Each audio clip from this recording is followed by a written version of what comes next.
I'm here in Jerusalem where the old train tracks used to run through the city. It's a great metaphor for talking about the peace process. Behind us you can see the tracks go far back, 20 years of peace negotiations. In front of us, the hope for future talks.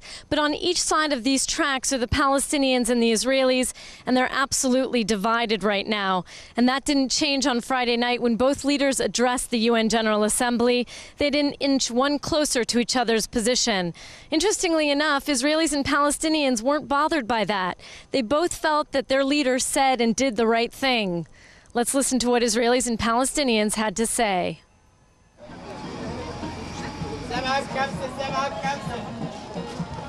Do you speak English? No. Well, it was really good. He mentioned all the important points.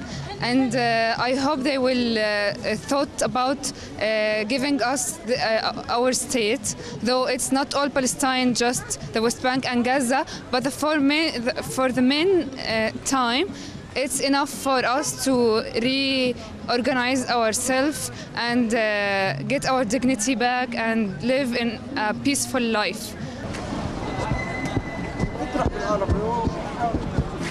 First of all, as I said before, this is not just Abu Mazen's opinion or my opinion. It's just representing the Palestinian people at all of his own part, you know. I mean, first of all, it's talking about 6 years under the Israeli occupation. It's just enough, and we asking for our rights.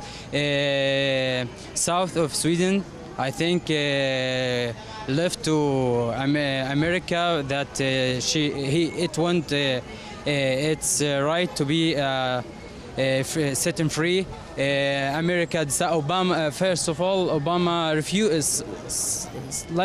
refusing our requests, but I think it's not good to do that. You know, it's America which looking for human rights, for everybody right. It just look for animal rights, you know. We are human. So we're looking for country, free country. Abu Mazen asked the right question, and we hope that we all take this chance and be set and free as Palestinian people in a country called Palestine.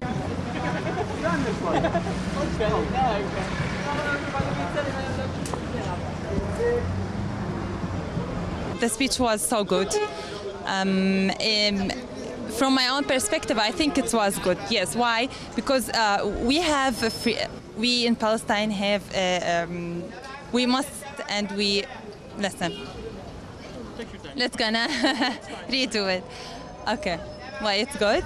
It's good because we have Palestine. Palestine is our land, and we have the free, and we are supposed.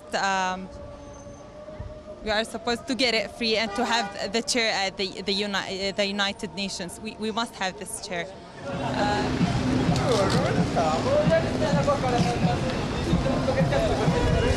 Well, Netanyahu said justly the truth, but it doesn't matter because the world don't care what is the truth.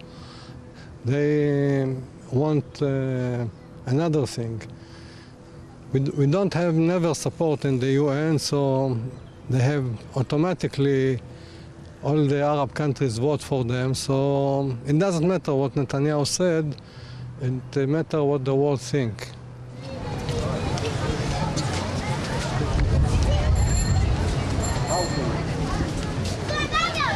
Prime Minister Netanyahu pretty much spoke from the heart. He was very honest.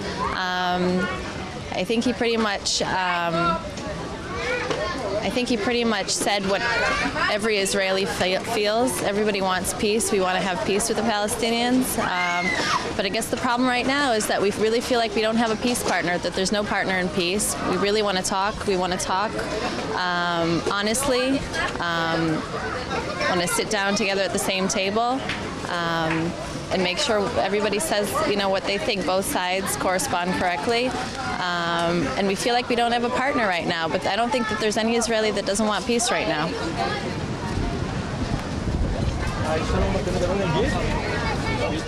I think it was a really good answer to Abbas' speech. It was very real and very straightforward.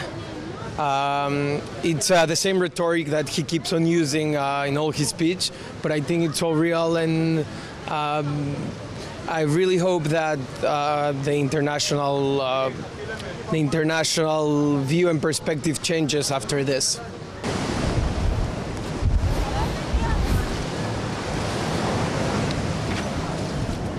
I think the speech was excellent, very forward. It expresses most of the opinion of the Israeli people, and it was a very well presented to the United Nations. It clarifies the United Nations position as being very hostile to Israel, something that's been a tradition with the UN, and hopefully they'll take note of that presentation and perhaps do a little bit thinking down the road whenever they proceed with further resolution against Israel.